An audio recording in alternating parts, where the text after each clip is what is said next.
I find my work with teenagers some of the most rewarding that I get the opportunity to do. They are earnest, thoughtful, and sincere, while also adding elements of hope and passion that are quite refreshing. As someone getting ready for my career in the Rabbinic, I must say I'm particularly interested in teens because they are the ones who are our future youth directors, future lay leaders, future board members, and my future colleagues in this work. Which is why I was particularly intrigued this month when, during Hebrew High, Kulanu, the teens were posed a question. Do you plan on missing school on Monday to attend Rosh Hashanah services? Overwhelmingly, the answer was no. When pushed, they gave a number of reasons for this. Some articulated that their sports commitments told them that if they missed school, they wouldn't be allowed to practice or play in a game, which would put them in a bad place with their team. Some were worried that this wouldn't count as an excused absence and that they would have to pay consequences later if they needed to take a sick day.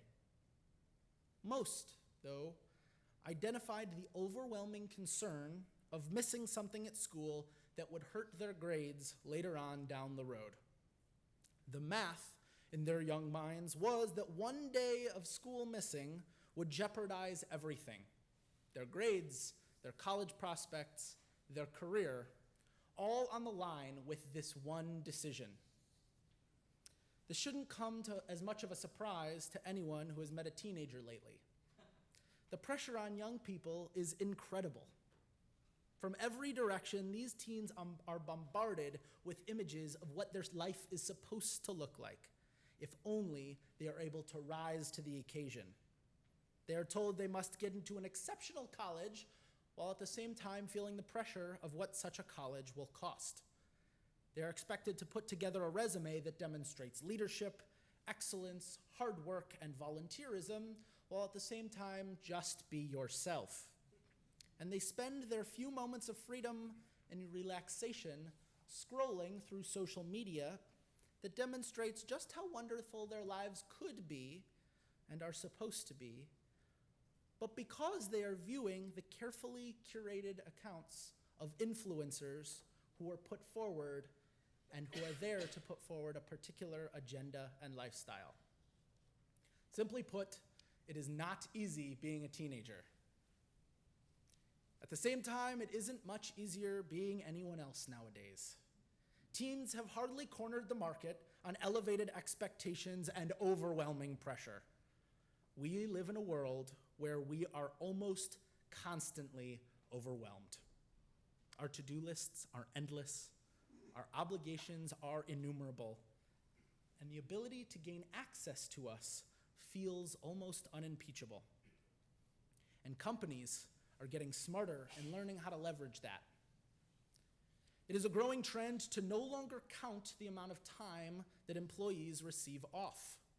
Gone are the days of 3 weeks of paid vacation or structured sick days. Instead, companies take a more relaxed approach.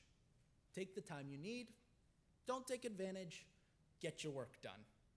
It sounds laid back, like a pleasant, delightful way of relieving some stress. But that isn't how it's being put to use. No, instead of injecting a level of ease and comfort, the opposite is happening. Many employees in systems like this are actually reporting fewer days taken off. The fear, many of them have argued, is that they are secretly being judged for the decisions that they make. What if, for example, I am gone too much and people think I'm slacking off? What if I get passed over for promotions because people noticed that I wasn't there at a certain threshold? What if I come back from a day of work to find a pile more intimidating than if I had just stuck around in the first place? It is, we are coming to find, incredibly difficult to hit a target you cannot see. And therein lies the anxiety. Our tradition offers us a midrash, a story regarding the Tower of Babel. It says that during the process of construction, if a human being were to fall off the tower to their doom, the workers would continue laboring, pressing on with their task. But if a brick were to fall, they would mourn bitterly at the loss of productive material. It was, the rabbis explained, for this reason that the construction project was put to an end by the supreme boss, by God, and confounded the speech of humanity. And today, we should be worried about our own falling, because it sure feels like we're standing on an edge. It would, at this point, be pretty easy to lose hope. But that's where Judaism comes in. You see, our Jewish tradition and calendar speak directly to the concerns we've just reviewed. This season, the High Holy Days are built into our year in order to make sure that we have the tools to engage with the world in healthy, self-aware ways, and in order to make sure that we do all we can to process the experience of life as we go through it. It is, after all, a deeply human thing to attempt to find meaning in our lives.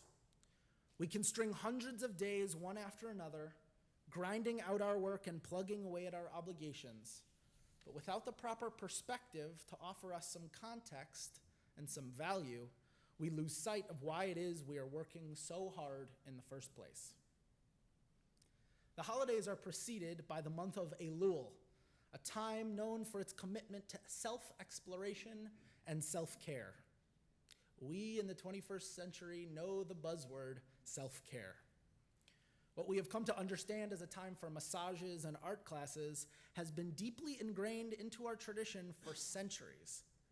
Before we even get to Rosh Hashanah, we are given the space to grapple with who we have been in the past year, who we want to be in the year to come, and what we need to do to get there. And Elul culminates in Rosh Hashanah and the subsequent 10 days of awe, the time when we work diligently to repair the relationships that have been damaged and the mistakes that we have made, in order that we might be able to go about our lives with more wholeness and peace. Between Elul and its subsequent holidays, there is an almost 60-day process for renewal, rededication, and re-energizing that is inherent to the process of being Jewish. And we today desperately need what our tradition is offering us. We see it reflected all across the internet, in our bookstores, which is still the internet, and in almost every facet of our lives. We need rest. We need self-care. We need reflection. If only we would take the time to find it in our Jewish spaces. Of course, these things only work if you engage with them. A big red circle on your calendar doesn't cause you to reflect, doesn't force you to engage. Incumbent on each of us is the important step of showing up, of inviting these rituals into our lives in ways that even allows for meaning to be injected into our daily experience. It is, of course, I must acknowledge, not lost on me that this sermon is being delivered to people who have already made the choice to enter the space. If you didn't care, you wouldn't be here. If you weren't at some level ready to participate, you would have found another way to spend your Sunday night. And once again, the beauty of the Jewish tradition shines through, because each of us is in search not only of deep meaning, but personal meaning. What works for any one of us isn't necessarily going to work for everyone else. The universal themes of the holiday will only resonate if we can find the correct vehicle to deliver an individual impact. Over an 18-hour period, there are 5 different options for prayer engagement here at the Valley Temple for Living Judaism. 5 unique opportunities to engage, 5 different modalities for gaining access to the ritual. We just heard that this service tonight is a way of offering a second option, a second way of engaging, a second flavor for having your ears resonate in a way that will make your heart sing.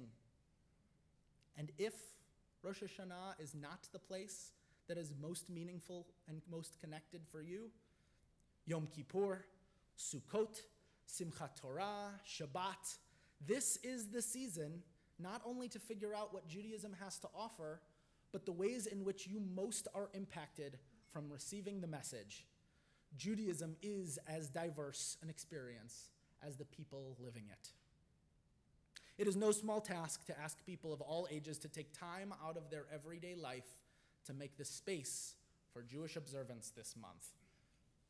Missing school is hard. Missing work is hard. But my most sincere belief is that taking the time to be here will so nurture your soul, will so rejuvenate you, that you will feel the ripple effect in all other aspects of your life. There is a story of a man who cuts down trees for a living in order to build housing. One day, he sets out in the forest, and he is able to cut down 25 trees in 8 hours. His boss is quite impressed. The second day, the man cuts down the same 25 trees, but this time, it takes 10 hours. Harder work, more labor. His boss is satisfied, although a little intrigued and a little perturbed. The third day, the logger only manages 18 trees before he has to call it a day. And it is on the fourth day, when only 10 trees come down, that he gets called into his boss's office. The logger attempts to apologize, offering all kinds of remedies as to what was going wrong, all kinds of excuses as to what might be the solution. His boss listens quietly and then asks to see the axe.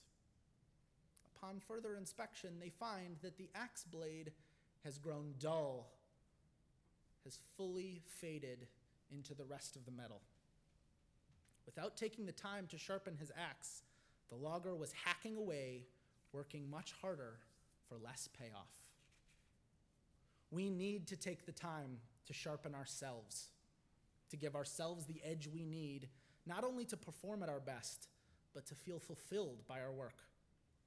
The Jewish calendar gives us the opportunity to hone ourselves into the people we are trying to become, and to give us the finish that will allow us to re-engage with our lives better off for the time we spent here together. Shana Tova.